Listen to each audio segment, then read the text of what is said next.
장마기간이라 그런가 그냥 공기 중에 보니까 수증기가 잔뜩 끼어있네. 이 시간에는 원래 풍경이 좀 쨍해야 되는데 쨍쨍.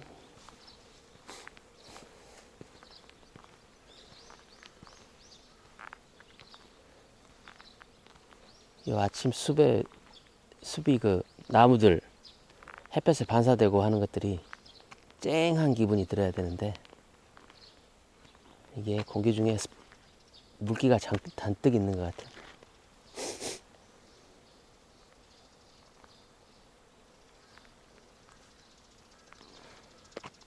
아유, 지난주에 이 여름 감기 때문에 고생했었는데 이제 그 지긋지긋한 것으로부터 얼추 이제 다 빠져나온 것 같아.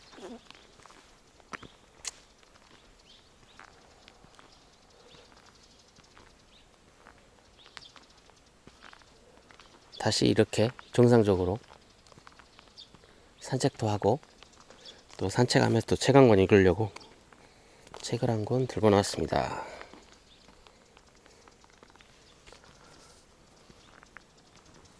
이 책은 이 저자가 저쪽 그 광릉 수목원 거기에서 근무하는 사람인가 봐.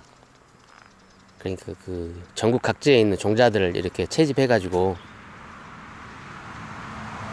수목원에다 이식하고 또 수목원에 있는 나무들, 풀들 관찰하고 기록하고 또 관리하고 또 그런 일인가 봐.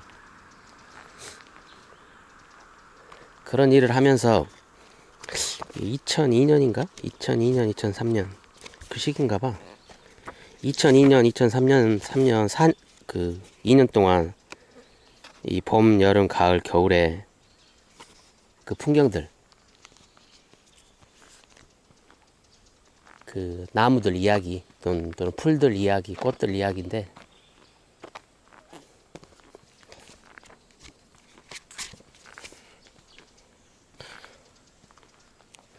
나도 이런 일을 직업으로 하라고 하면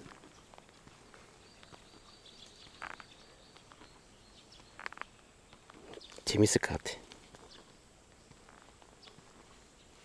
이렇게 나무하고 풀, 숲 이런 것들 관련된 일들이 나한테 잘 맞을 건데.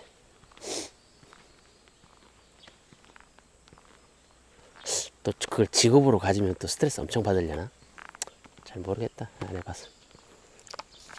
오늘 이 책 중에 지금 계절하고 맞는 그러니까 여름철에 해당되는 그 어떤 챕터들, 항목들 한번 읽어봅시다. 여름 숲이 시원한 이유. 이게 여기가 지금 딱 여름 숲이거든 지금.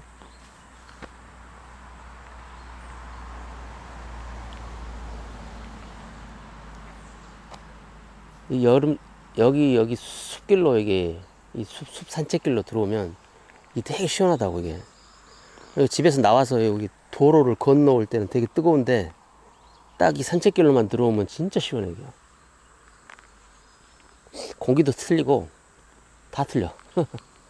그 이유가 여기 설명되어 있습니다. 우리는 계절을 미리 기다립니다. 겨울엔 포근한 연두빛 새봄을, 한여름엔 서늘한 가을바람을, 가을이 무르익으면 언제쯤 첫눈이 올까를 고대하지요.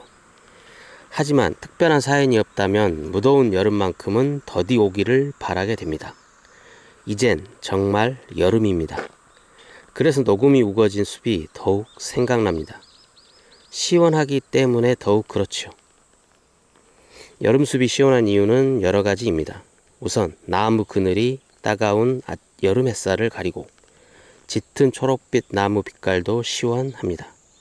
게다가 나무 밑에 자라는 남보랏빛 산수국 무리를 만난다면 더욱 좋습니다. 산 꼭대기에서 하늘을 가린 큰 나무를 못 만난다고 해도 산 위에서 부는 바람의 상쾌함은 말로 다 표현할 수 없습니다. 맞아. 고도가 높을수록 기온이 내려가는 것은 이미 중고생 때 배웠으니 새삼 따질 필요는 없겠지요. 낙차 큰 계곡물이 물보라를 일으킨다면 더할 나위 없이 좋겠지만 숲에서는 흐르는 물소리만 들어도 충분하지요. 저는 어느 여름날 전봉산 12폭포 주변을 오르내리다가 그 언저리 어디에선가 커피나 팔며 책이나 읽으며 살 수 있다면 얼마나 행복할까 간절히 생각해 본 적도 있습니다. 광릉 수목원에서 일하는 것만으로는 성이 안 찬갑네. 그 여름 숲이 좋아서 말입니다. 그런데 이러한 여러 조건을 충족하지 않더라도 여름 숲은 시원합니다. 나무가 있기 때문이죠. 뿌리에서 흡수된 물은 줄기를 거쳐 잎을 통해서 수증기 상태로 증발하는데 이를 증산작용이라고 하지요. 이때 물이 나가면서 기화열을 빼앗아 주변의 기온을 낮추어 줍니다. 어떤 자료에 의하면 증산을 통해 대기 중으로 나가는 물의 양은 나무마다 또 기후에 따라 다르지만 다 자란 단풍나무의 경우 시간당 수십 개의 생수통 정도나 되고 반나절 동안 6,000kg의 물이 날아간다고 합니다. 참으로 대단합니다. 그 단풍나무 한 그루가 그 증산작용을 하는 그 물의 양이 시간당 생수통 30개? 단풍나무 한 그루가 시간당 20개, 30개의 생수통의 물을 공기 중으로 날린다고. 단풍나무가 이게 물을 좋아하는 나무거든. 그래서 대부분 물 가까이 자란다고. 와, 그렇다 하더라도 한 시간에 20개, 30개의 생수통이라니. 이 버드나무도, 여기 버드나무도 물을 좋아하거든, 이게. 그럼 이 버드나무 한 그루에서 한 시간에 생수통 몇 개에 해당되는 물을 공기 중으로 지금 보내는 거야?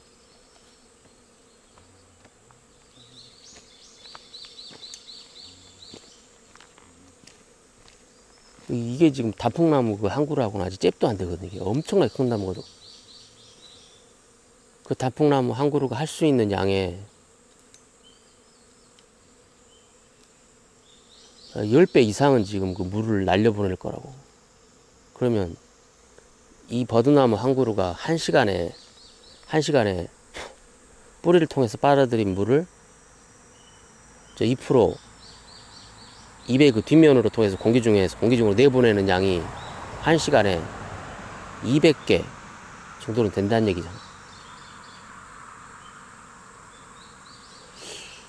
아니, 이 나무가 공기 중에 한 시간에 200통의 생수통의 물을 공중으로 내보낸다면 이 나무 밑에 있는 나는 그 비를 맞아야 되는 거 아니야? 비처럼 쏟아져야 되는 거야. 한 시간에 100개, 200개에 해당되는 생수통 물이 공중으로 날아가는데?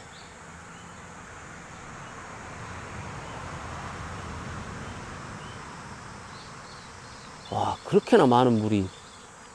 참.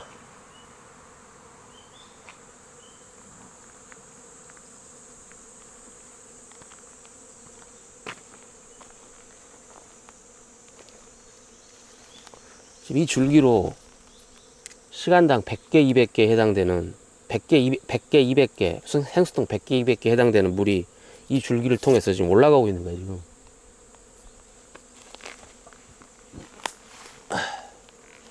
어마어마하구만.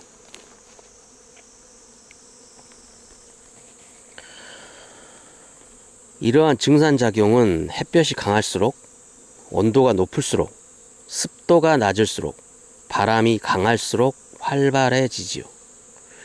이러한 증산작용이 있기에 땅 속에서 뿌리털이 열심히 물을 빨아들이는 원동력이 됩니다. 이 물엔 양분이 섞여 있는데 증산작용이란 뿌리를 타고 올라온 물에서 양분을 남기고 물만 밖으로 내보내는 것을 말합니다. 증산작용은 주변의 기온과 습도를 조절할 뿐 아니라 식물 자신의 기온과 물의 양도 조절합니다. 물이 대기 중으로 빨려 나가는 힘이 뿌리털에서 흡수하는 힘보다 월등히 큽니다. 나무는 대기로 빼앗기는 물을 보충하기 위해 잎 표면적보다 수백 배에 달하는 표면적을 가진 뿌리털을 만들고 멀리 떨어진 곳까지 뿌리를 뻗치지요. 그 덕분에 산의 흙이 지탱할 수 있고요. 정말 이 숲속의 식물들의 생각은 꼬리에 꼬리를 물듯이 끝이 없을 듯합니다. 그러니까 이 땅속에 있는 그 물을 저기 15m, 20m 저 나무 꼭대기까지 올릴 수 있는 힘, 무슨 여기에 뭐 한일 펌프가 있는 것도 아니고 어마어마하잖아. 지금 땅속에 있는 그 물을 시간당 생수통 100개에 해당되는 양을 저 땅속 뿌리에서 저 15m 저 나무 위까지 끌어올리는 거야. 펌프도 없이, 전기도 없이. 근데 그 힘이 증산작용이라고 하는 건데, 이 책에서 지금 나와 있는 대로 이 나무에는 그 잎이 있거든. 잎이 이렇게 잎 하나하나의 표면적, 이게 여기 나무에 있는 모든 잎들을 다 따가지고 땅에다 쫙 깔았을 때 그 면적 있잖아. 어마어마할 거잖아. 지금 이 나무 한 그루에 지금 얼마나 많은 지금 잎들이 있는데, 이 잎들을 땅에 쫙 깔았을 때 그걸 표면적이라고 하거든. 근데 증산작용이 일어나는 진짜 힘은 이 나무 잎의 표면적보다 한 100배쯤 더 많은 이 나무의 뿌리털, 잔털의 표면적이 100배쯤 있다는 거야. 이 나무 땅속 밑에 그 뿌리하고 그 잔뿌리 털의 표면적은, 이 잔뿌리들을 다 꺼내가지고 바닥에다 쫙 깔잖아? 그러면 이 나뭇잎을 다 따서 바닥에서 깔았을 때 면적보다 한 100배쯤 더 많다는 거야. 100배쯤.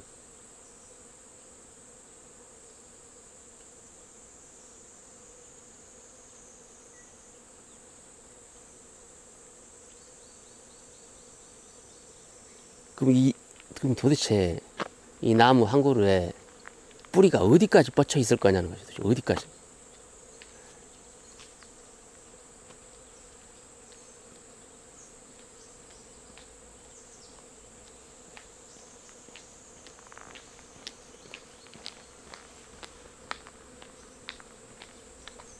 우리가 나무 한 그루를 딱 보면 여기가지가 지금 저 나무 본체에서 여기까지가 지금 가지가 있고 잎이 있으니까 뿌리가 한 이쯤 있겠지 생각은 한다고. 지금 이 이파리가 끝나는 이쯤에 이렇게 동그랗게 뿌리가 있겠지라고 생각하는데, 그건 택도 없는 짓거리야. 택도 없는 짓거리.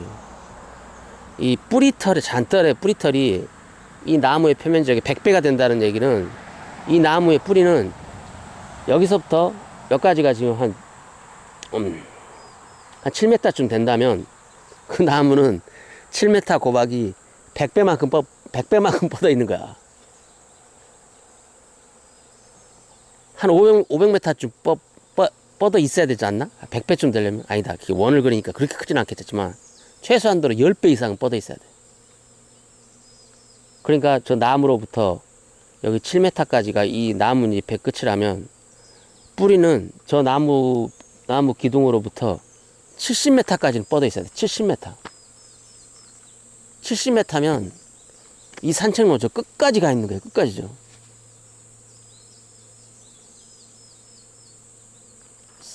큰 원을 그리면서.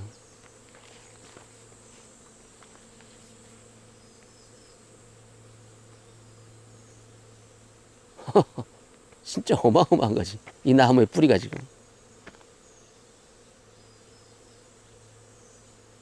어마어마하게 큰 지금 뿌리가, 우리 상상도 못하게 이 땅속에서는. 와, 그러면 이 땅속에서 그 막 뿌리들끼리 지금 얼마나 엉켜 있을까. 이런 나무들의 뿌리들이 서로서로 얼마나 엉켜 있을까요, 지금. 서로 막 스크램을 짜고 있겠네, 스크램을. 그리고 이 나무의 뿌리가 지금 요쪽에 앞에 소양강인데, 그 가까지 지금 다 있을 거라고, 지금, 그 뿌리가.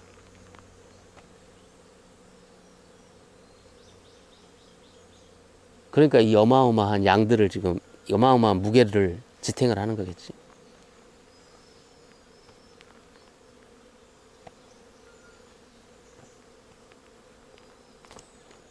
이 나무들 덕분에 이 숲이 시원한 거라니까. 그렇게 많은 양의 수분들을 공기 중으로 계속 내보내니까.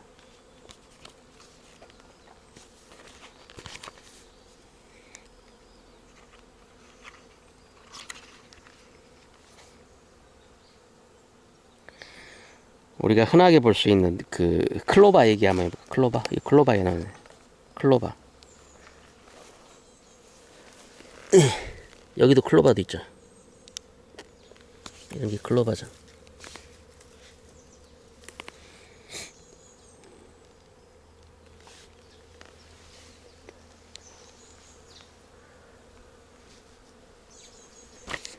네잎 클로바의 진실이라.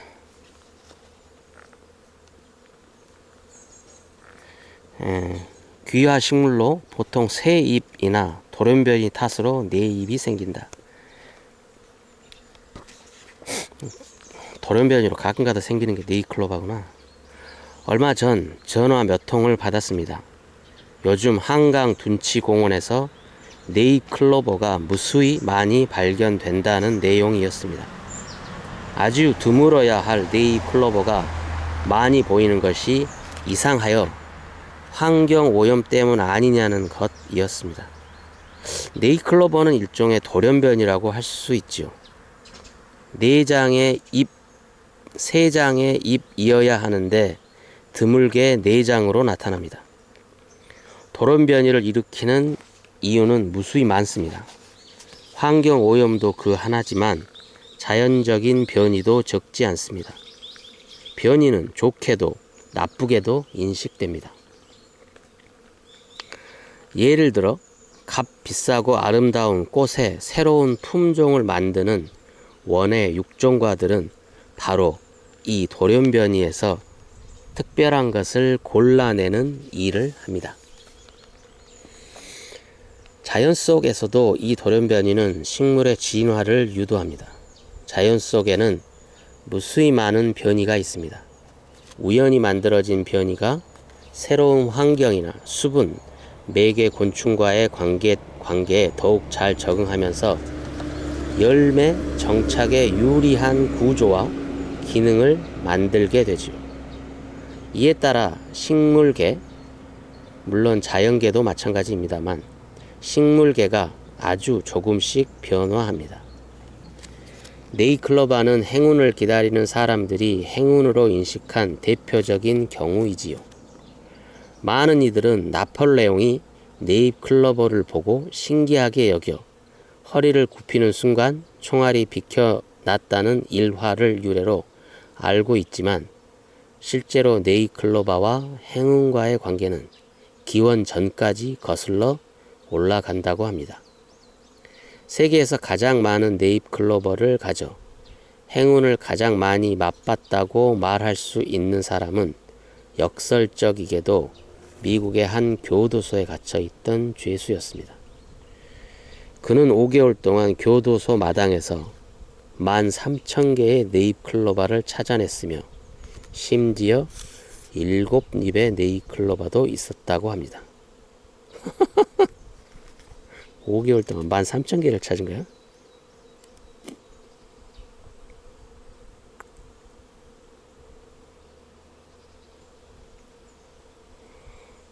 아니, 교도소라는 데가 원래 실내에다가 이 죄수들을 가두고 하루에 1시간인가? 운동 시간은 하루에 1시간밖에 없을 건데. 어떤 교도소인데 이렇게 죄수를 하루 종일 그렇게 바깥에다 내놓는 거야? 그런 교도소 있나? 그러니까 이 새끼는 밥 먹고 잠자는 거 빼놓고는 바깥에 있었다, 그 운동장에 있었다는 얘기잖아.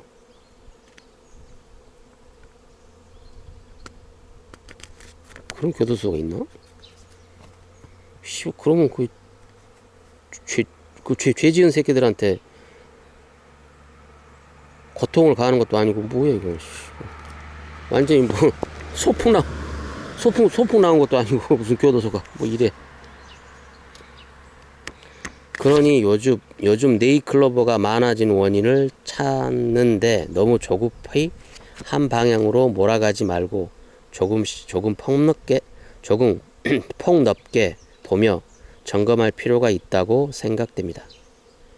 행운을 얻고 싶은 사람이 많다 보니 미국의 한 연구소에서는 일부러 1만 분의 1의 확률로 돌연변이를 일으켜 내 입으로 만들고 특허를 내서 팔기도 합니다. 또한 감쪽같이 인조 네잎 클로버를 만들어 팔기도 합니다. 사실 클로버는 우리가 잘 알고 있는 토끼풀입니다. 목초로 들어온 귀화 식물이죠. 더러 작은 잎 하나하나가 오목하게 들어간 것이 있는데 이것은 괭이밥입니다. 괭이밥. 네 잎으로 이루어진 네가래라는 식물도 우리나라 물가에서 자랍니다.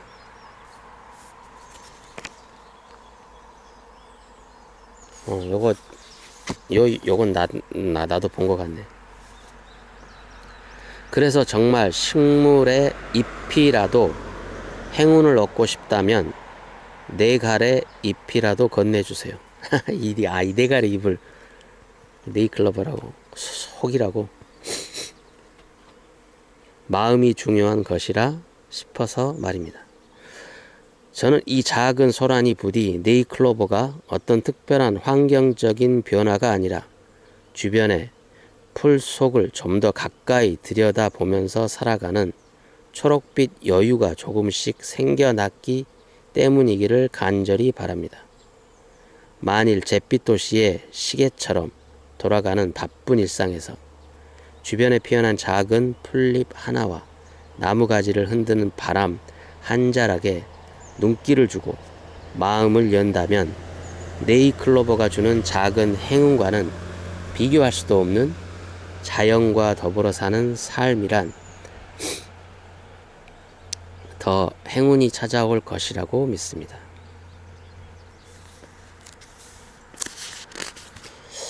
이 네잎클로버하고 비슷한 이파리를 갖고 있는 게 또 하나 있지. 그게 뭐냐면 그 자운형인가? 여기 있다. 자운형. 이 자운형 잎이 이 클로버 잎하고 비슷해. 근데 꽃이 완전히 다르지. 이게. 꽃 색깔이. 이 자운형 건 되게 이쁜데. 어렸을 때 시골에 가면 진짜 이게 막 네이클로버만큼 이게 흔한 꽃이었는데 조금 보기에 힘들어진 것 같아요. 좀. 들녘 기름지게 하는 자운형. 뿌리옥 박테리아와 공생으로 땅을 비옥하게 만들어 지난 주말 가족들과 전북지방을 다녀왔습니다. 바쁘다는 핑계를 대며 주말 여행을 하지 못하고 사는 까닭에 꼭 참석하여 숲 해설을 해야 하는 휴양림 행사에 무작정 가족을 동반해 떠났습니다.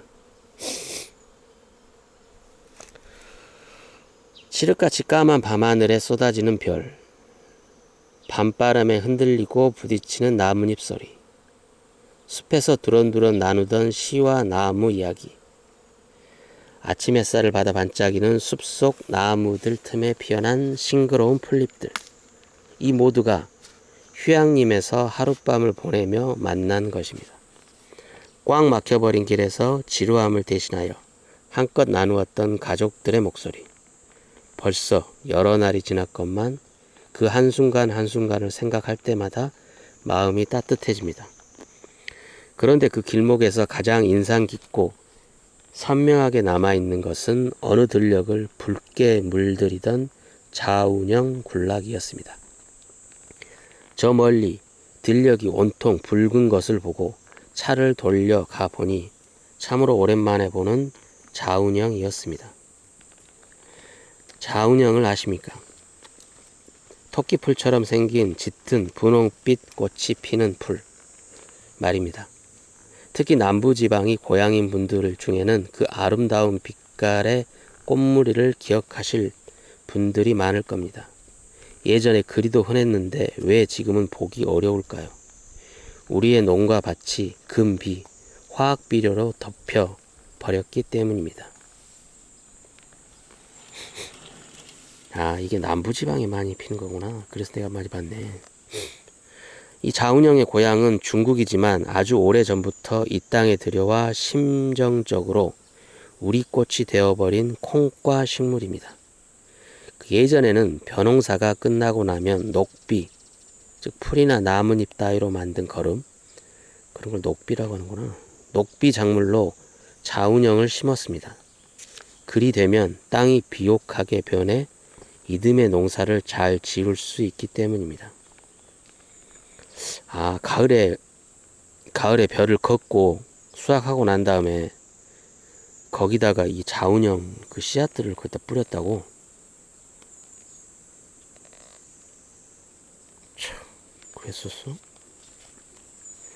이 식물의 영양 생장을 돕는 것이 질소입니다. 그래서 농작물에는 질소 비료를 많이 줍니다. 공기 중에 질소가 80%나 있어 가장 많지만 식물들이 이용할 수 없는 형태로 존재하므로 무용지물이지요.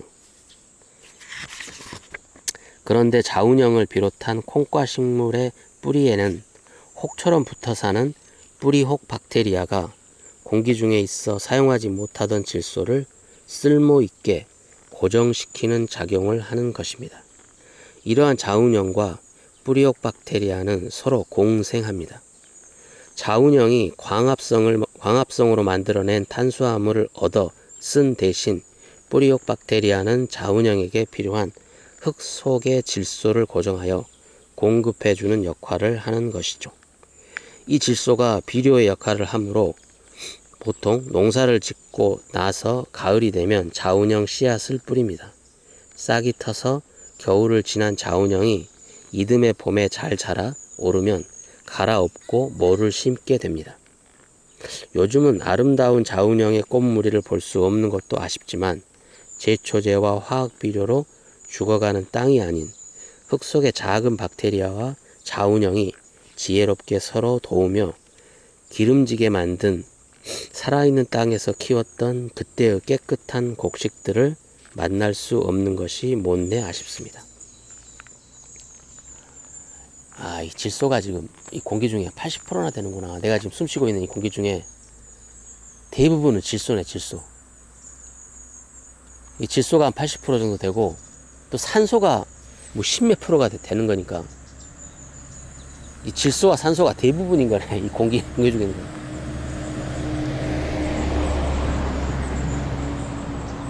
근데 이 식물들이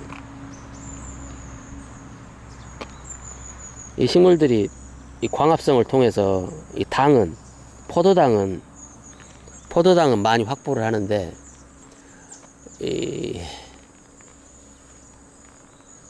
이 식물들도 마찬가지로 그 단백질이라든지 이런 것들을 만들어야 된다고. 우리 동물들처럼 많지는 않지만. 근데 그때 절대적으로 필요한 게 그게 질소인가 봐, 질소. 근데 공기 중에 80%나 있는 질소는 이 식물들한테는 그림의 떡이야. 그림의 떡. 어찌 해볼 수가 없어. 우리 인간처럼 호흡을 안 하니까. 근데 그 뿌리옥 박테리아가 공기 중에 있는 질소를 땅 속에다가 딱 고정을 시켜주는구나. 그러면 뿌리가 이제 물과 함께 딱 흡수할 때 그 질소가 함께 흡수가 딱 되는 거고. 그게 이제 나뭇잎으로 올라가가지고 그 질소를 딱 걸러내서 딱 취하는 거구나.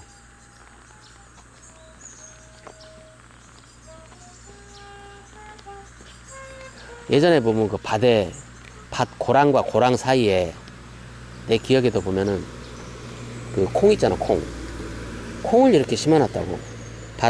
밭과 밭 고랑 사이에 또 뚝변에 밭 그 가장자리 부분에 그 콩을 심어놨었는데, 그게 또 같은 이유거든. 그 콩과식물들의 뿌리에는 그 뿌리옥 박테리아들이 그렇게 자생을 하니까 그 질소를 고정하려고. 그런 거를 뭐 섞어 심기라고 하나? 뭐 그랬을 거야. 근데 지금은 뭐 질소 비료가, 값싼 질소 비료가 있으니까 그냥 질소 비료를 그냥 뿌려버리고 말지. 그러니까 밭이고 논이고 다 죽어가는 거야. 흙 속에 그 세균들하고 같이 공생을 해야 되거든, 식물도. 근데 뭐 비질소 비료니 뭐 화학 비료로 그걸 대체를 해버리니까 세균들이 거기서 같이 공생할 수가 없지.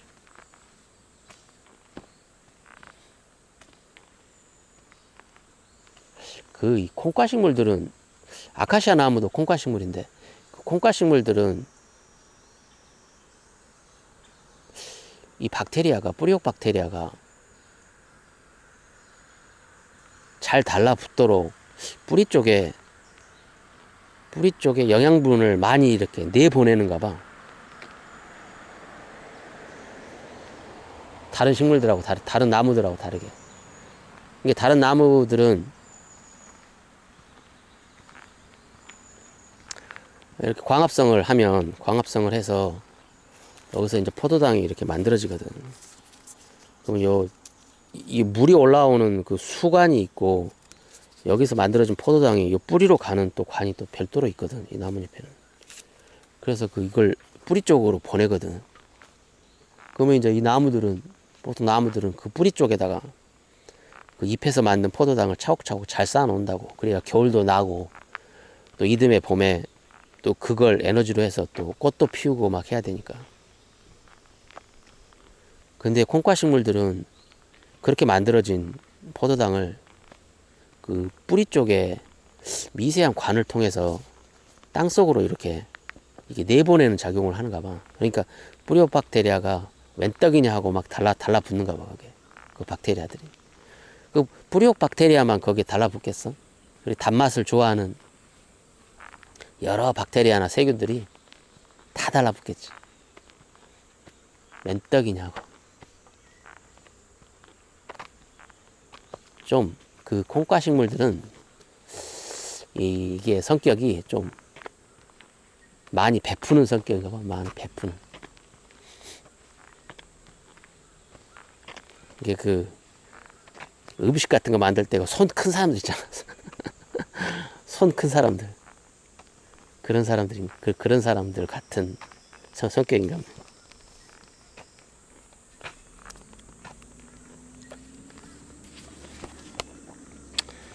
하나만 더 읽어볼까? 이거 뭐지? 이게 닭의 장풀이라고.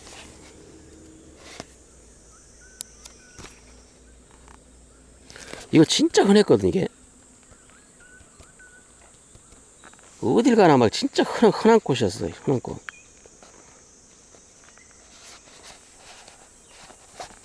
요즘 잘 보기가 좀 힘들더라고. 이게 꽃봉오리 열렸을 때는 이미 꽃가루 바지를 마친 상태. 너무 흔해서 눈여겨보지 않는 꽃. 하지만 누구나 마음속에서 친근하게 생각하는 식물이 닭의 장풀이 아닌가 싶습니다. 닭의 장풀은 흔히 달개비, 맞아. 달개비라고 불렀어. 달개비라고 부르고 있는 식물을 말합니다. 예전에 되게 마당 한 구석에 닭장이나 토끼장 같은 것이 있었는데, 그 근처에서 흔히 볼 수 있는 풀이라고 해서 붙여진 이름입니다. 꽃잎 모양이 닭벼슬 같아서 붙인 이름이라는 이야기도 있지요. 닭장이라고 하면 진짜 닭이 사는 닭장이 아니라 시위하다가 잡혀가는 창문 막힌 버스를 떠올리는 세상이어서 그런지 사람들은 닭의 장풀을 그리 여기지는 않는 듯 싶습니다. 2002년, 2003년도에는 막 시위하고 데모하면서 그 경찰차에 막 끌려가고 그랬었는데, 그걸 보통 닭장이라고 불렀었는데 그 이야기 하는구나. 지금은 거의 볼 수가 없지. 시위 안 한 지가 오래됐으니까. 하지만 가만히 앉아 이 식물들을 들여다보고 있으면 얼마나 예쁜지 모릅니다. 요즘 이 식물의 꽃이 한창입니다. 다소 주름진 낯빛 꽃잎 두 장이 부채살처럼 퍼지고 그 가운데 선명하게 드러나는 샛노란 수술이 자리를 잡아 마치 노란 더듬이를 가진 푸른 나비처럼 보이기도 합니다. 하지만 이 닭의장풀의 꽃의 꽃잎, 본래는 꽃 받침과의 구분이 없으므로 화피라고 부릅니다. 꽃잎은 석장입니다. 그 가운데 두 장은 선명하고 아름다운 빛깔인 반면 나머지 한 장은 작고 반투명하여 잘 드러나지 않습니다. 이 화피가 구태여 다른 모습을 하고 있는 이유를 알지 못했습니다. 재미난 것은 사람들에게 닭의 장풀 수술이 무엇이냐고 물으면 가운데 쪽에 난 남색 꽃잎의 배경으로 선명하게 두드러지는 가운데 노란 부분을 이야기합니다. 하지만 이 역시 수술이지만 꽃밥은 묻어있지 않으니 재구실을 하는 진정한 수술이라고 할 수 없습니다. 다만 멀리서 곤충의 눈에 잘 보이도록 하는 것이지요. 색은 옅지만 앞으로 길게 튀어나온 두 개의 수술에 꽃밥이 생겨 안쪽에 짙은 노란색을 보고 돌진하는 곤충의 어느 부분엔가 묻게 되지요. 이 화피와 수술은 보트 모양의 포가 쌓여 있습니다. 작은 꽃이면서도 이토록 화려한 구성을 하고 있는 식물이 어디 흔하랴 싶습니다. 그런데 정말 이상한 닭의 장풀의 비밀은 꽃봉오리가 벌어져 꽃이 피었을 때는 이미 90% 이상의 꽃들이 자신의 꽃가루로 수분을 마친 상태라는 것이죠. 지난주에 소개해드린 제비꽃들의 폐쇄화처럼 효율을 높이기 위해 다양성의 감수하고서라도 자기 수분을 한 것이라면 왜 구태여 꽃잎을 펼쳐 꽃을 피워냈을까요? 애써 찾아간 곤충들만 허무하게 말입니다. 당나라 시인 두보는 이 꽃을 기르면서 꽃이 피는 대나무라 하여 아주 좋아했다고 합니다. 옛 사람처럼 이 푸른 꽃잎으로 비단을 물들이는 호사는 아니더라도 이름이 주는 선입견에 가려 비밀에 쌓인 식물 하나를 우리가 소홀히 하지 않았나 싶습니다.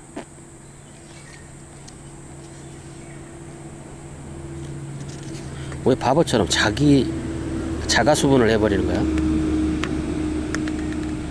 이렇게 다양성이 확보되지 않으면 환경이 변화가 되면 끝장나 버리는데 바로.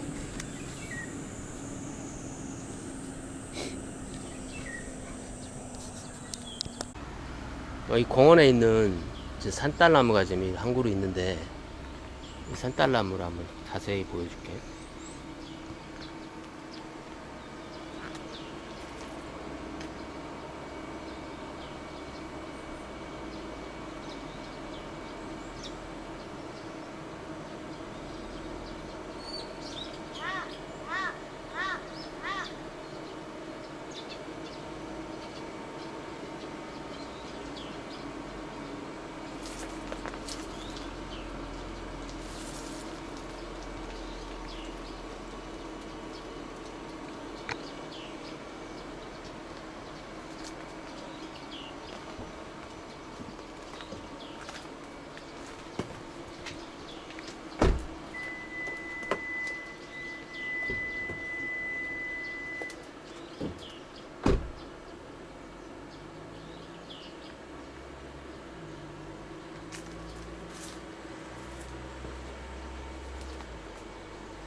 아마 이게 이 꽃이 되게, 이 꽃하고 그 열매가, 꽃이라고 하긴 좀 그러네. 이게 되게 오래 가거든.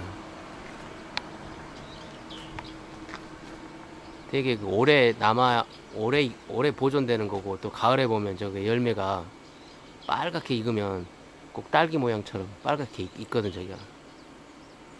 그래서 공원에 보면은, 공원에다가 많이 심어 놓더라고요.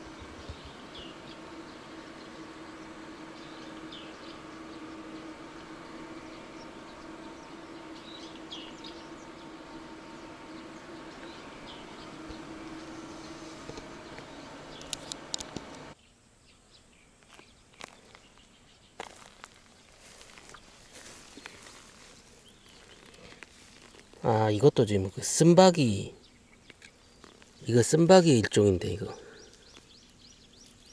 요거, 요거 이파리 뜯어다가 한번 씹어보면 되게 쓰거든, 이게. 쓴바기, 민들레. 이 민들레도 나물로 어떻게 데쳐서 먹긴 먹더라고.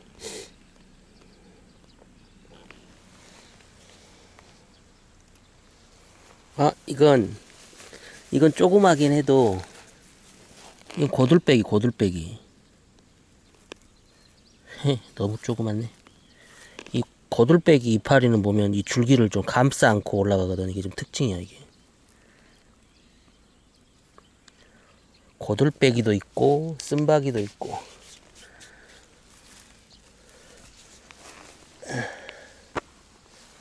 고들빼기, 쓴바기, 둘 다 가을에 김치 담아 먹는 거네. 둘이 나란히 있네, 둘이 나란히 있어.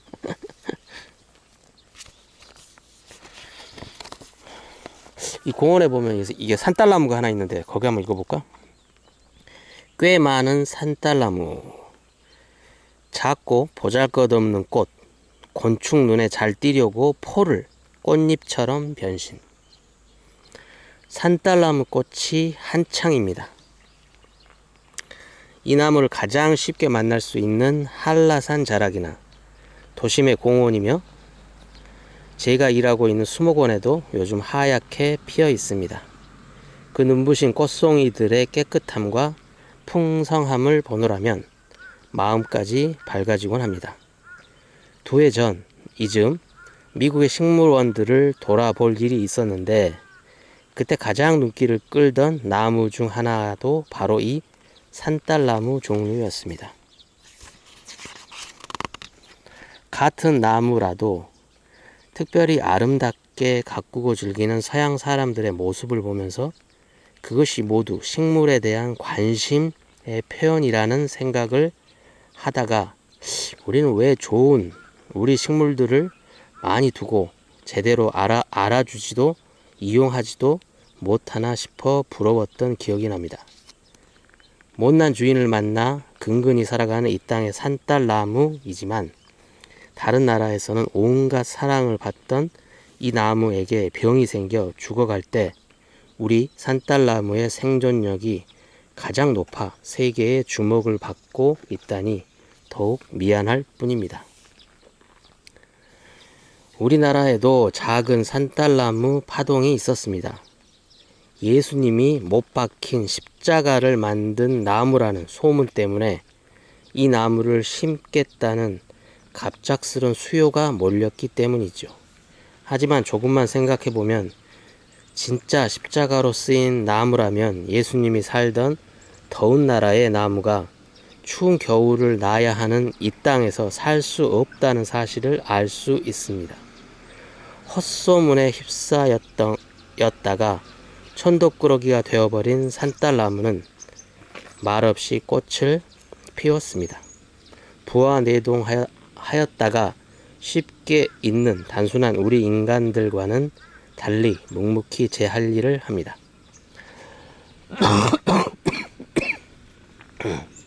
산딸나무의 꽃은 4장의 꽃잎이 달려 마치 작은 흰 십자가를 본뜬 듯한 모양으로 하고 있습니다. 제가 지금 제가 그 꽃 모양을 쉽게 설명하느라 내장의 꽃잎이라고 말했지만 실은 식물학적으로 꽃잎으로 보이는 부분의 정확한 이름은 포입니다. 포. 산딸나무는 아주 작은 꽃들이 축구공처럼 둥그렇게 모여 있습니다. 꽃들이 워낙 작고 보잘것없어 이렇게 수십 개가 모여 있어도 그 꽃차례, 그 꽃이 배열된 모양, 꽃차례의 지름이 1cm도 안 됩니다. 잎이 무성한 초여름의 숲속에서 그런 모습으로 곤충들의 눈에 잘 들어올 리가 없으니 꾀를 냈습니다. 꽃차례 아래에 달려있는 4장의 포를 마치 꽃잎처럼 희게 만들어 꽃이 잘 보이도록 스스로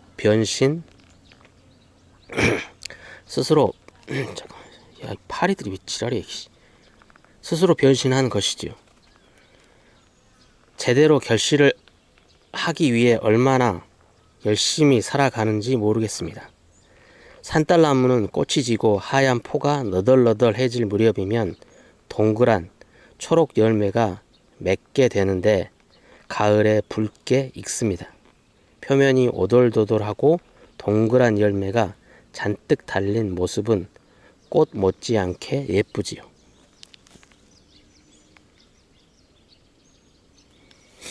때로 기능이 정지된 국회를 두고 식물국회라고 하더군요.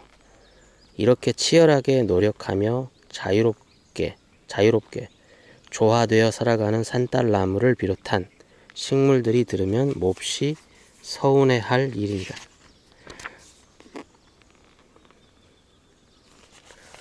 (2002년) 2003년에도 국회는 식물국회였구만. 2019년에도 그 씨발 새끼들은 여전히 식물국회인데 족같은 새끼들. 와 진짜 쓰레기 같은 새끼들만 어떻게 정치하려고 하는 새끼들은 다 그 쓰레기 같은 새끼들만 모이나? 2002년도 2003년도에도 이지랄 했고 2016, 19년도 지금도 똑같은 짓거리를 하고 있으니까 에휴 씨발 새끼들.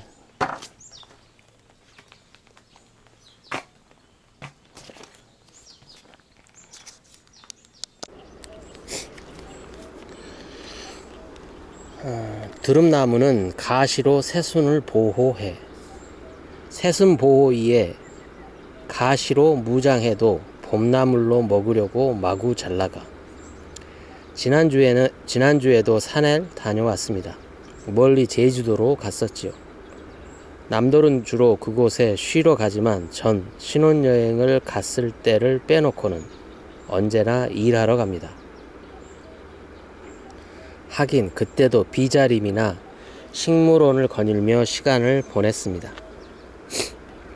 제주도는 육지와 격리된 채 많은 시간이 흘렀고 또 독특한 토양과 기후에 따라 고유한 식물상을 가지고 있어서 언제나 찾아볼 식물들이 무궁무진한 그야말로 식물의 보고이기도 하기 때문입니다.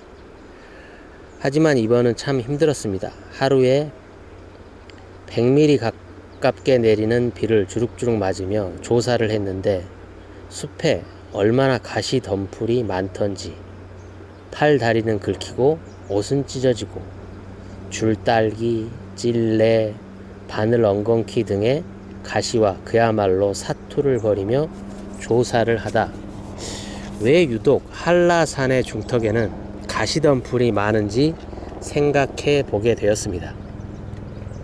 이유는 간단합니다.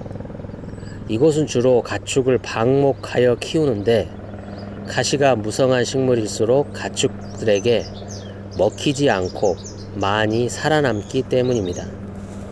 그러고 보니 식물들이 왜 줄기나 잎에 가시를 만드는지에 대해 저절로 알게 된 것 같습니다. 초식 동물들에게 먹히지 않기 위해서이지요. 식물들은 스스로를 보호하는 방법이 각기 다른데 때로는 소태나 무처럼 쓰거나 여귀처럼 매운맛을 내고 또는 고약한 냄새를 만들기도 합니다. 그러고 보면 가시가 무성한 나무들은 잎이 맛이 있거나 연합니다. 찔레도 어린 순을 따다가 빻아 먹으면 단맛이 나고, 가시가 워낙 무서워서 귀신을 쫓게 만들었다는 음나무도 여린 순을 먹으면 아주 쌉쌀하면서도 달짝지근한 맛이 입맛도 돋구고 몸에도 좋다지요. 아카시아 나무 잎도 가축들에게 영양가 있는 사료가 됩니다. 재미난 일은 나무가 키가 커지고 나이가 들면서 가시가 점차 없어진다는 것입니다. 그 이유도 간단합니다. 동물들의 입이나 발이 닿을 수 없는 위치까지 자라면 가시가 무성할 이유가 없습니다. 여린 줄기일수록 스스로를 보호하느라 가시가 유별나게 된 것입니다.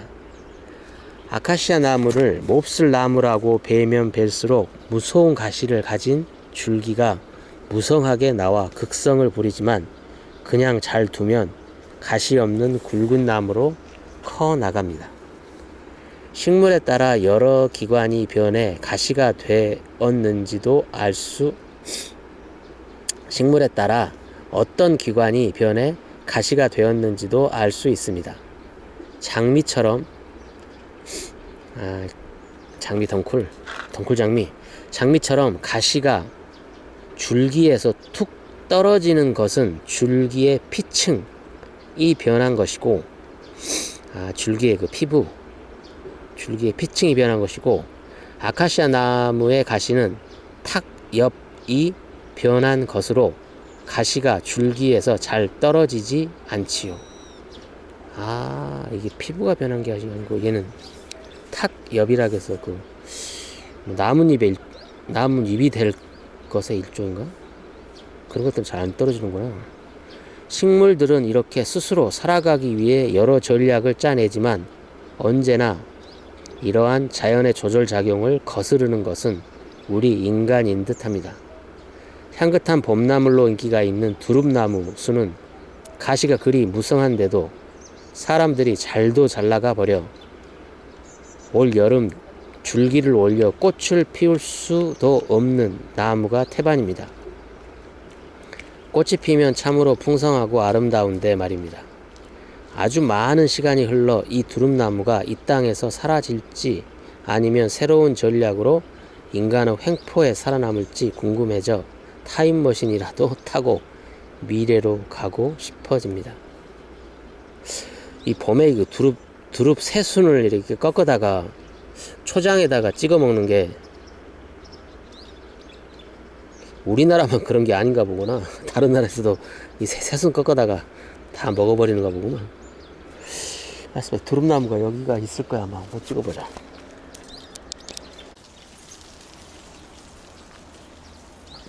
야, 이 새순은 사람들 손에 살아남았네. 이렇게 이런 가시들이 그 잎을 보호하려고. 근데 사람 손은 막지를 못하는 거지. 이 위쪽에 보면 다 새순들 다 잘라 먹어가지고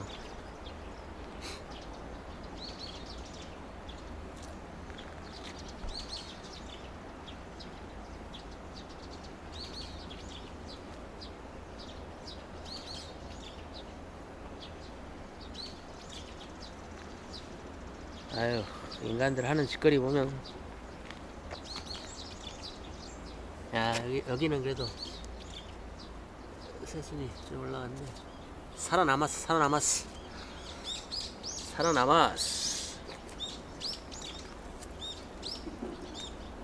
여기는 다 사람 손에 없어져 버렸고, 여기도 사람 손에 다 없어져 버렸고.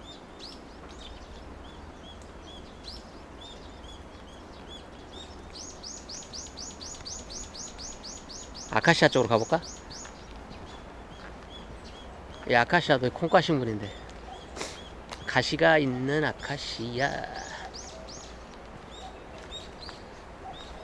이 아카시아도 나무가 커지면 가시가 없어진다잖아.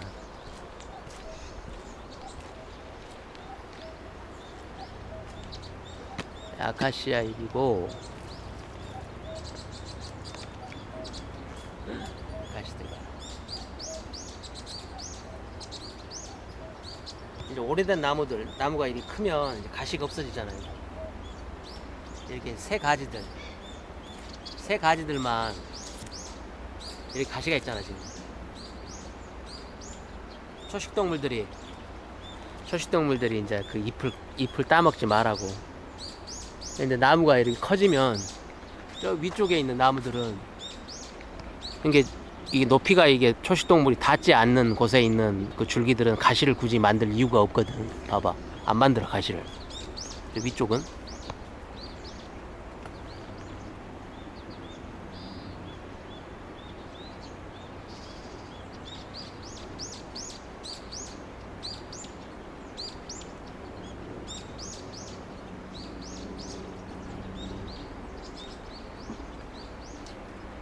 이렇게 높이 있는 가지들은 그 가시를 안 만든다고. 근데 이게 땅하고 가까운 쪽에 있는 가지들은 그 가시를 만들어.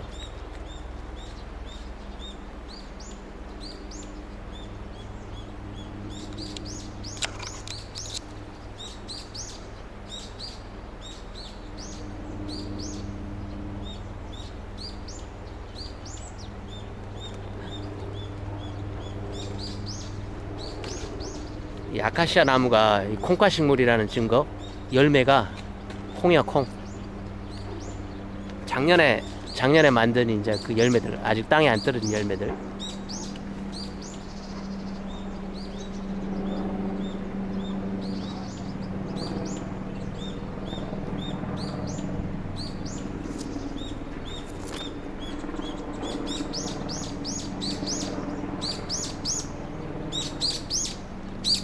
그러니까 이 아카시아 나무 뿌리에는 뿌리옥 박테리아가 잔뜩 있고, 그 뿌리옥 박테리아가 공기 중에 있는 70%에 해당되는 공기 중에 있는 질소를 땅에 고정을 시켜주는 거죠.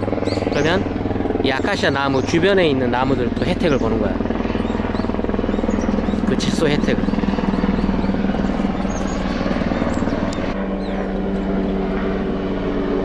덩쿨식 헬기가 지나고 나는데 봤지. 그 우리 동네에는 보면은 그 항공부대락에서 이게 항공대가 있거든. 이 대학교는 아니고 이 군부대인데, 이 헬기를 이렇게 정비하는 정비사들, 그리고 그 헬기를 운전하는 그 조종사들을 키우는 부대가 지금 하나 있거든, 우리 동네. 그래가지고 보면 이게 헬리콥터 조종 연습을 하니라고 헬기가 자꾸 요 동네 주변을 뱅글뱅글 돌아.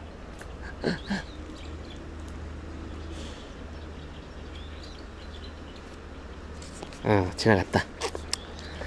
덩쿨 식물은 꾀쟁이.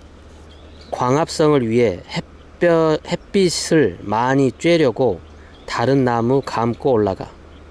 제가 일하는 국립수목원에는 덩쿨 식물원이 있습니다. 달래, 머루, 오미자, 노박덩쿨, 사위질빵, 으름, 담쟁이 덩쿨. 이 덩쿨 식물 중에는 유난히 먹거리가 많아서 생각만으로도 친근한 느낌이 듭니다. 으름 진짜 맛있는데. 또 그곳에 가면 옛날 이야기가 하나 생각납니다. 옛날에 숲속에서 온갖 식물들이 누가 가장 강한지를 판가름하는 챔피언 쟁탈전이 있었답니다. 많은 식물들이 세상의 거친 환경과 맞서 살면서 갖게 된 갖가지 무기로 싸웠는데, 마침내 결승전까지 남게 된 식물은 머루와 천남성이었습니다. 천남성은 무기가 독이었고, 머루는 다름 아닌 신맛이었습니다. 결과는 머루의 승리였습니다. 옛날에는 신포도, 신머루 등 신맛이 왜 그리 무서운지 귀신도 쫓았다는 이야기가 여러 곳에 나옵니다. 여하튼 머루는 요즘 말로 기가 살아 움직이든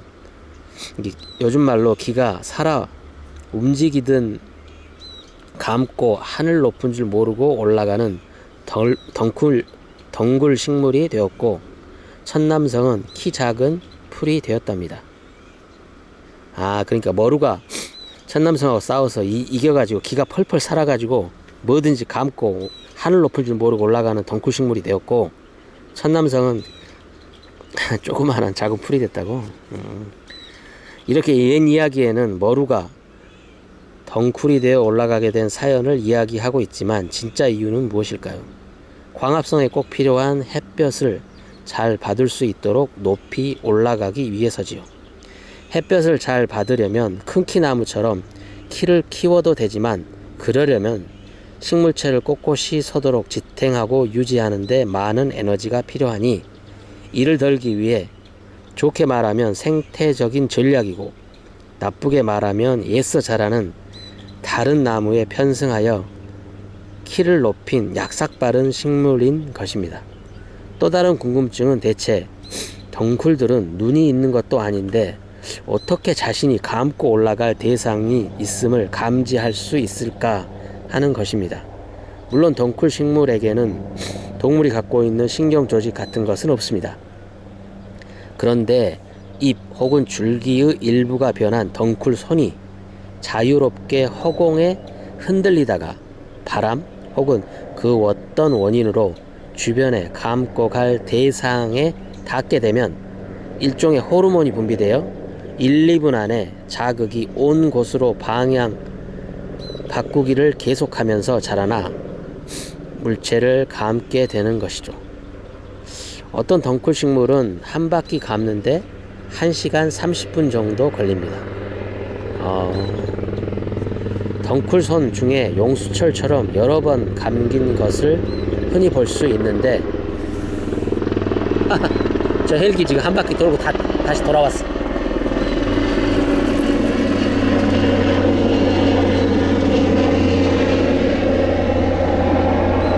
책을 읽기에 좀 열악하구만. 덩굴손 중에 용수철처럼 여러 번 감긴 것을 흔히 볼 수 있는데, 이것은 바람 같은 충격에 쉽게 끊어지지 않도록 완충작용을 해줍니다. 이렇게 연약하고 유연한 덩굴손이 일단 말리면 얼마나 단단한지 호박의 경우 가녀린 덩굴손 하나가 적어도 500g을 견딘다는 기록도 있습니다. 담쟁이 덩굴처럼 줄기에 빨판 같은 흡착근이 달려서 담벼락 같은 곳에 쉽게 타고 올라가는 식물도 있습니다. 담쟁이는 그러면 식물계의 낙지네, 낙지. 낙지처럼 빨판이 있어요. 덩굴 식물을 보며 옛 이야기를 생각했지만 어쩌면 이 식물들은 경쟁사회를 살아가는 우리에게 아주 필요한 적극적이면서도 세심한 마인드를 갖고 있는 듯 싶습니다. 그러나 저러나 가을이면 익어갈 빨간 오미자와 새콤한 머루 생각이 벌써 간절합니다. 어떻게 이 여름을 견디며 기다리지요? 덩굴 한번 봐보자.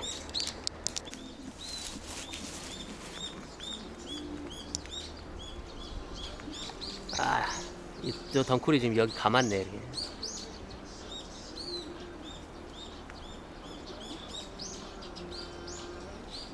그러니까 저런 덩굴 잎이 바람에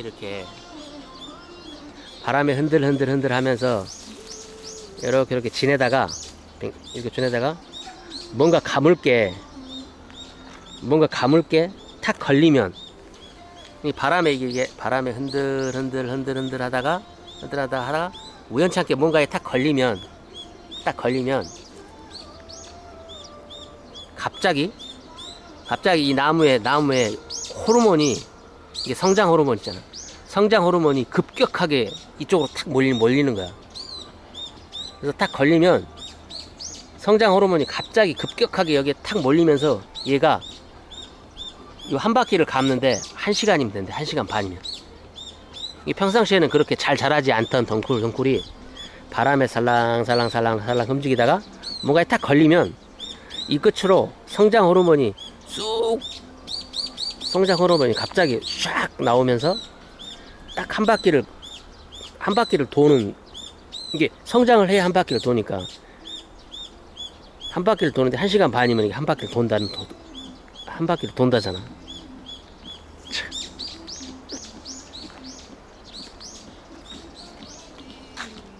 그러니까 이놈도 지금 호시탐탐 뭔가가 걸리기를 지금 기다리고 있는 거지.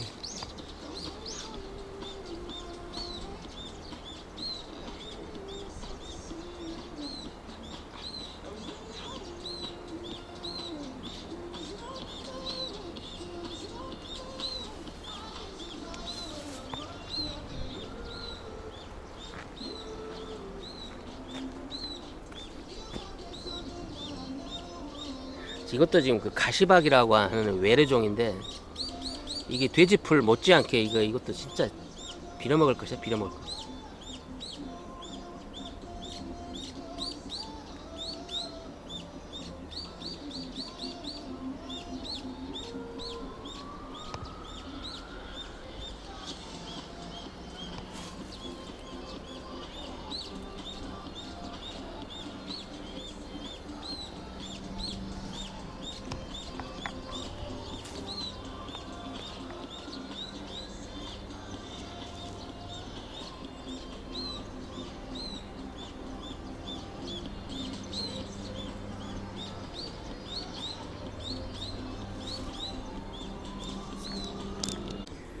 나무도 물을 좋아하지만 물이 아무리 좋아도 공기가 통하지 않으면 살 수 없어. 나무들은 물을 좋아할까? 이렇게 물으면 대부분의 분들은 그렇다고 말합니다. 사실 당연한 일입니다. 풀보다 기복이 덜하지만 나무를 심으면 물을 주어야 하고, 화분에 심은 나무에 물을 공급하지 않으면 결국 말라 죽으니까요. 그런데 나무를 심었는데 이유도 없이 죽어간다는 소식에 찾아가 원인을 살펴보면 의외로 물 때문인 경우가 많습니다. 그것도 물이 부족해서가 아니라 너무 많아서입니다. 물이 많이 차는 습지나 지하 수면이 높아 뿌리가 물에 잠기게 되면 그 나무는 죽게 됩니다. 여러분도 혹시 아끼던 나무가 잘 못 살고 있다면 주변에 배수관이 있거나 진흙탕이라 물 빠짐이 안 되는지 먼저 살펴보십시오. 나무는 뿌리로 물을 흡수하므로 물이 많아야 좋을 텐데 하고 생각할 분도 있을 텐데요. 어찌된 일일까요? 바로 산소가 부족해 숨을 쉴 수 없기 때문입니다. 물을 아무리 좋아한들 공기가 통하지 않는 곳에서는 의미가 없습니다. 계류가 흐르는 곳에 갯버들이나 달뿌리 풀, 돌단풍 같은 것이 사는 이유는 물이 흐르면서 공기가 공급되기 때문입니다. 간혹 열대지방의 민물과 바닷물이 합쳐지는 얕은 곳에 사는 맹글로브 같은 나무나 총성주산지라는 오래된 저수지 물속에 뿌리를 내리고 사는 왕버들과 천리포 수목원의 작은 연못에 사는 낙엽송 같은 특별한 경우도 있습니다. 하지만 나무들은 다른 대안을 만들기도 합니다. 나구송 같은 나무들은 땅 위로 뿌리를 올려 보냅니다. 툭툭 올라온 뿌리의 모습이 마치 무릎과 같아 무릎뿌리라고 부르며 땅속이 아니라 공기 중에 올라온 뿌리이므로 기근의 한 종류입니다. 물가나 샘터 옆에 사는 나구송은 사방으로 왕성하게 불룩불룩한 뿌리를 올려 보내며 아주 멋진 모습으로 잘도 큽니다.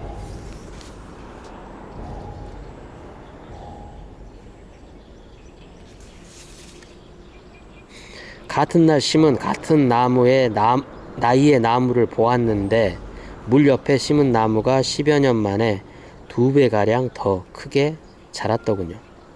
신선한 공기를 원하기는 나이 먹은 줄기도 마찬가지입니다.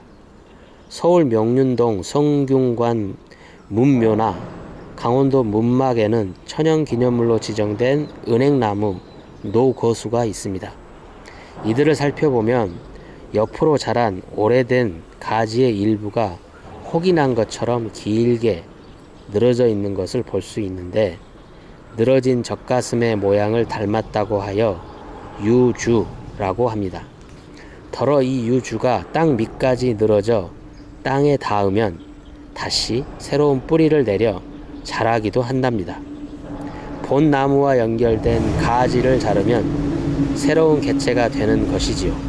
물론 오래된 가지 세포에 산소 공급이 원활하지 않아 발달된 것이라고 합니다.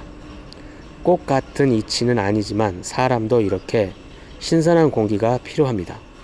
모처럼의 휴가를 얻으셨다면 가까운 숲으로 가서 자연의 맑은 공기를 가슴에도 머리에도 가득 담아 오십시오. 나무를 보면서도 물 생각이 나는 것을 보니 여름은 여름인가 봅니다.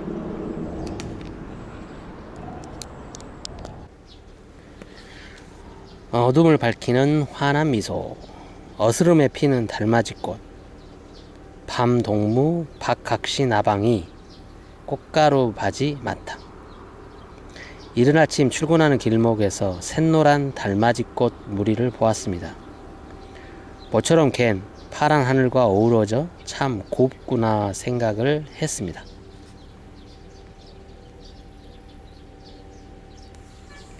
그곳은 얼마 전까지만 해도 파릇한 벼들이 자라는 생산력이 왕성한 논이었는데, 어느 날 논바닥 가운데 소복이 흙무더기들이 쌓이더니 황량한 공터로 변해버렸습니다.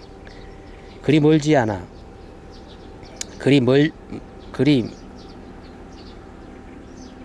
멀지 머지않아 콘크리트로 된 육중한 아파트들이 올라가겠지요. 그런데 얼마 남지 않았을 유예 기간을 누리려는 듯 그 땅을 차지한 달맞이꽃이 오늘 아침 유난히 눈에 띕니다. 사실 달맞이꽃은 귀하 식물이라 그간 제 마음속으로는 그리 반기는 식물은 아니었어요. 그런데 오늘 그 풍광을 보고 있자니 잠시 틈을 보인 망가진 땅을 녹색으로 덮어내는 그 놀라운 생명력과 노란 꽃무리가 주는 아름다움에 다시 한번 그 꽃을 생각하게 되었습니다. 달맞이꽃은 이름 그대로 달을 맞이하는 시간, 즉 저녁에 꽃을 피웁니다. 왜 하필 저녁에 꽃을 피울까 생각해 보았는데 아무래도 전략의 차별화에 있지 않을까 싶더군요. 그때 다른 꽃들은 꽃잎을 닫고 있으니 찾아오는 곤충도 고를 수 있겠지요. 달맞이꽃은 무더운 여름, 그 중에서도 기온이 높게 올라가는 길 옆, 특히 아스팔트 옆에 피기 마련이니 에너지 관리 차원이 아니겠는가 하시는 분도 있습니다. 재미난 것은 저녁에 찾아드는 곤충과의 관계에 있습니다. 밤에 활동하며 꽃을 찾는 대표적인 곤충에 박학시 나방이 있습니다. 박학시라는 이름은 역시 밤에 꽃잎이 벌어지는 밭꽃을 찾아가 그 앞에서 윙윙대며 꿀을 빨고 있으니 신랑인 박을 찾아온 각시라는 뜻이랍니다. 어쨌든 이 야행성 박학시가 달맞이꽃에게도 아주 좋은 친구인데, 문제는 이 박학시의 몸통이 비늘 조각으로 덮여 있어서 꽃가루가 잘 붙지 않는답니다. 물론 이 정도 어려움에 물러설 달맞이꽃이 아니지요. 달맞이꽃은 마치 실에 구슬을 꿰듯 가느다란 실 같은 것에 꽃가루를 줄줄이 꿰어 놓아서 박학시 나방의 몸에 한번 붙게 되면 마치 실타래가 풀리듯 줄줄이 풀려나와 한꺼번에 많은 꽃가루에 운반이 가능하도록 만들었답니다. 달맞이꽃의 수술을 가만히 관찰하면 이 가는 실 같은 부분을 볼 수 있습니다. 안 되면 되게 하라 하는 투철한 정신이 놀라울 따름입니다. 달맞이꽃이 재미있어져서 자료를 찾다 보니 시간별로 꽃이 피는 모습을 찍어 놓은 사진이 있더군요. 봉우리에서 완전히 꽃이 필 때까지 17분, 약간 벌어지고 나서 2, 3분 만에 꽃이 활짝 피더라고요. 사람이 인지할 수 있는 놀랄만한 속도였는데 아직 한 번도 그 꽃 앞에서 꽃 피는 것을 보며 시간을 보낸 적이 없다는 것을 깨달았습니다. 바쁘다는 핑계로 방학이 다 가도록 아이에게 꽃 구경 한번 제대로 시켜주지 못한 것이 마음에 걸렸네요. 오늘 해가 기울 즈음 저녁 산책이나 나가야겠습니다. 필 듯 말 듯한 달맞이꽃 한 송이 잘 골라서 꽃 피는 모습을 보고 시간도 재어본다면 아이에게도 제게도 좋은 체험이 될 듯 합니다.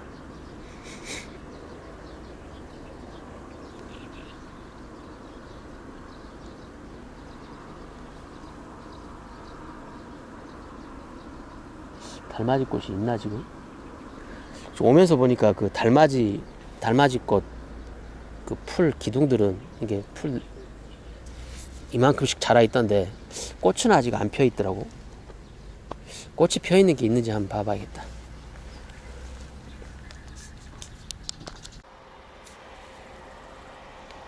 아직 지금 춘천은 이 달맞이꽃이 피는 게 좀 이른 것 같아. 이렇게 달맞이꽃이 피어 있는 게 거의 없어. 이것도 달맞이꽃이거든요.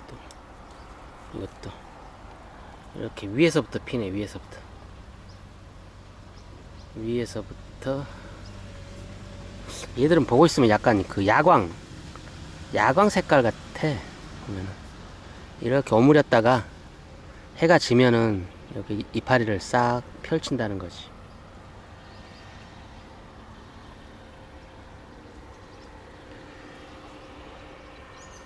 이렇게 이게 달맞이 꽃입니다. 여름 내내 이놈 지면 또 위에서 또 피고 여름 내내 필 거야 이거.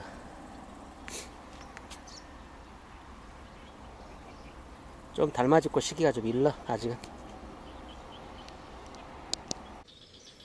능소화의 꽃가루. 이 능소화가 꽃잎이 딱 지잖아? 그러면 동백꽃처럼 그 꽃잎이 흐트러지지 않고 그대로 뚝 떨어져. 뚝. 봐봐 이렇게. 꽃잎이 이렇게 멀쩡한 채로 뚝 떨어져. 동백꽃이 그래 이렇거든. 이 동백꽃하고 성격이 좀 비슷하더라고. 꽃 떨어지는 거 보면.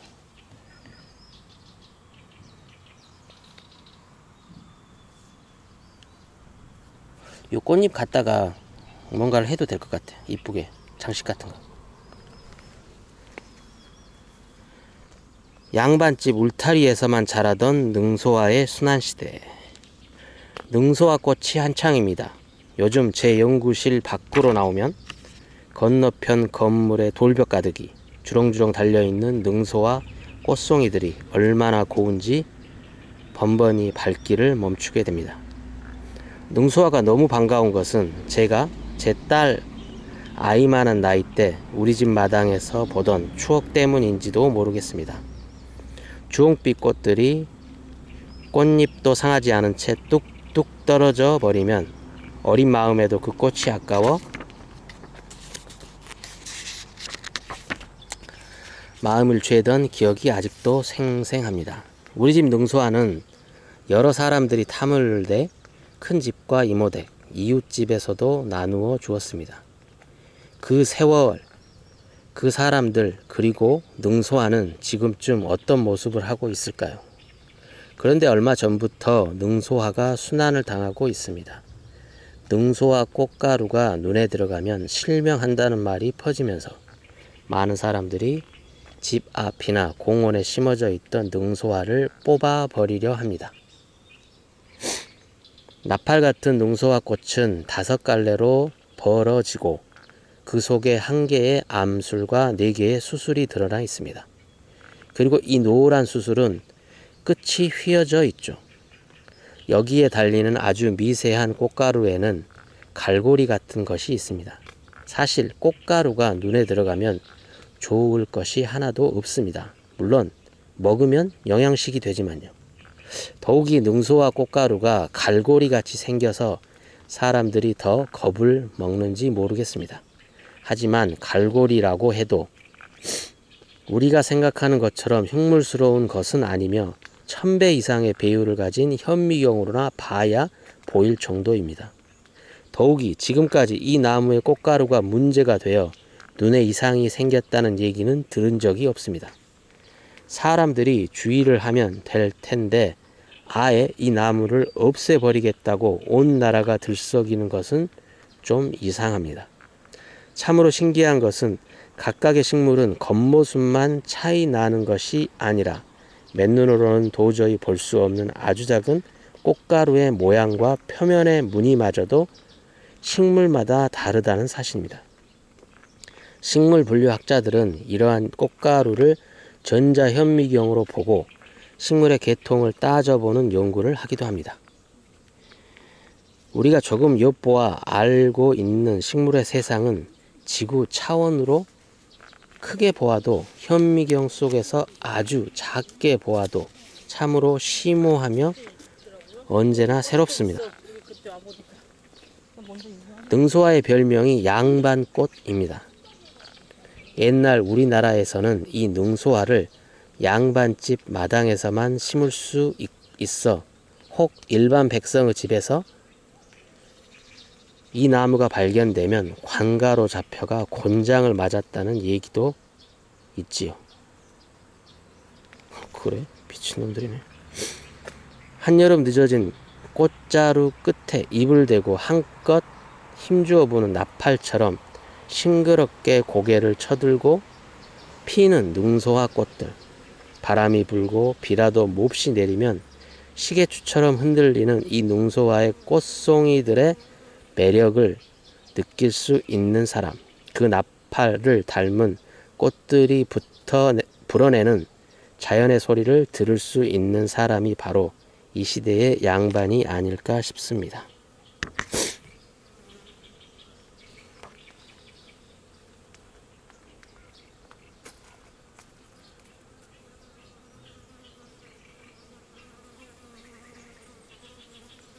벌들도 이 능소화를 좋아하는구나. 개미도 좋아하는데 이 능소화.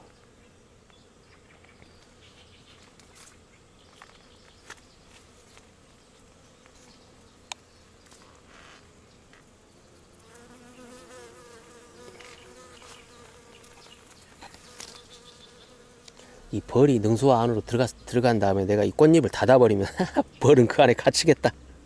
이거 봐봐요. 이 상태에서 내가 이 꽃잎을 닫아버리면 이 벌은 그 안에서 다 닫혀버리는 거잖아. 자, 끝에다가 머리를 쳐 박아야 꿀을 먹을 수 있구나. 벌이 다리에다가 그 꽃가루도 이렇게 뭉쳐서 가지고 가잖아. 저 꽃가루 가지고 이게 꿀만 가져가는 게 아니고 꽃가루도 그 뒷다리에다가 뭉쳐서 가져가거든. 저것도 먹는가 봐. 꿀하고 꽃가루를 같이 먹는가 봐, 벌들은.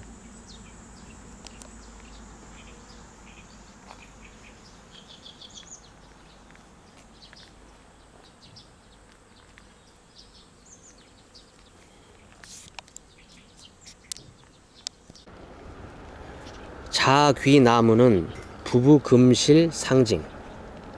밤이면 펼쳐있던 작은 잎들이 서로 합장하듯 마주보고 오므려.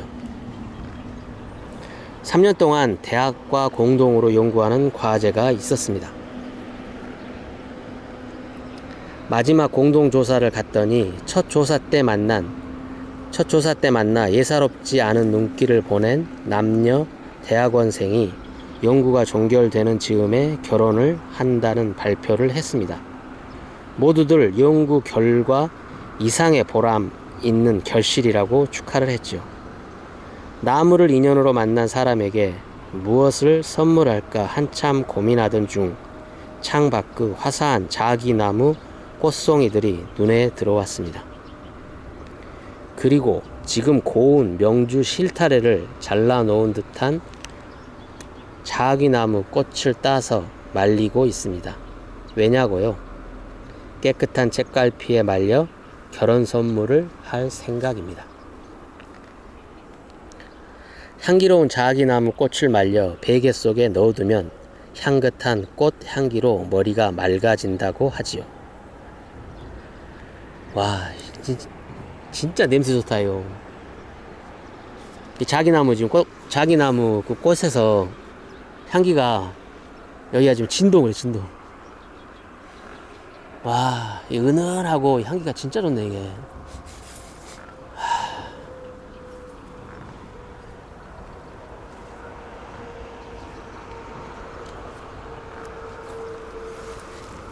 이 벌들도 좋아하는가 봐. 이 냄새에 지금 벌들도 취해 거야 지금. 이거 쫙 깊이 지금 꿀도 나오고.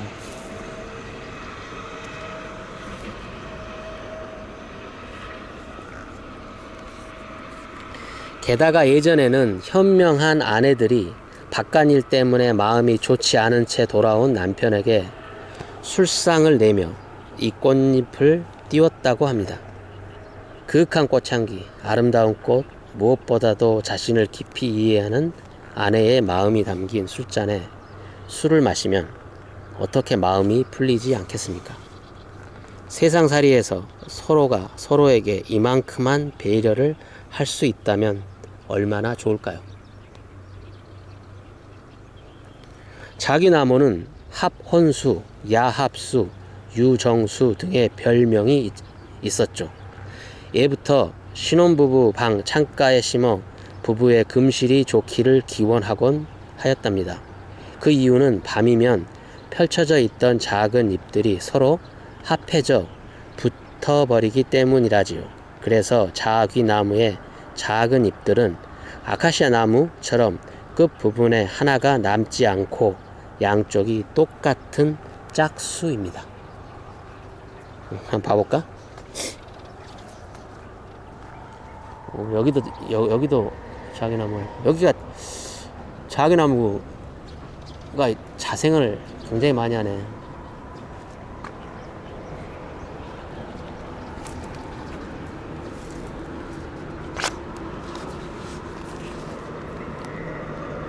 이게 이쪽에 있는 나무 이파리 개수하고 이쪽에 있는 이파리 개수가 똑같아. 그래서 밤이 되면 이렇게 합쳐진다는 얘기. 밤 되면 이 잎이 이렇게 딱 합쳐져. 이렇게 딱 개수가 딱 맞고. 아카시아 나무 같은 경우는 요 가운데 하나가 더 있거든 이게. 근데 이것은 왼쪽과 오른쪽이 딱 맞는 짝수가 되는 나뭇잎이라는 거지.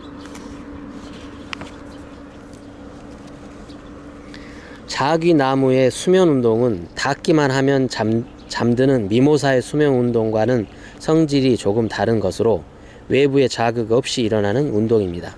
그러나 이 자극은 실제로 눈에 보이는 기계적인 자극이 아닐 뿐 온도나 빛처럼 사람보다 식물이 더 민감하게 느끼는 자극이 있는 것이죠. 그러면 왜 수면 운동을 할까요? 우선 낮에는 광합성을 해야 하므로 최대한 잎의 면적이 넓은 것이 유리합니다. 하지만 밤이 되면 이야기는 좀 달라지지요. 잎이 넓으면 폭풍우와 같은 자연적인 재해, 잎을 먹는 초식동물들의 공격을 받을 수 있죠. 이를 대비해 최대한 움츠려 방어 태세를 갖추는 것이 더욱이 밤에는 양분을 만들 수도 없는데 잎의 표면적이 넓으면 증발산을 통해 나가는 에너지나 수분이 많아지니 이를 막아보자는 뜻도 있을 것입니다.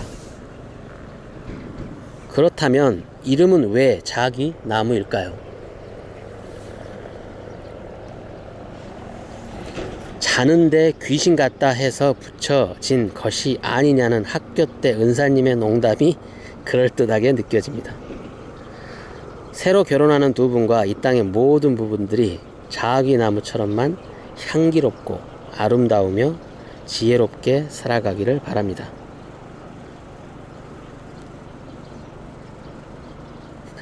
잠자는 귀신이라서 자기나무야?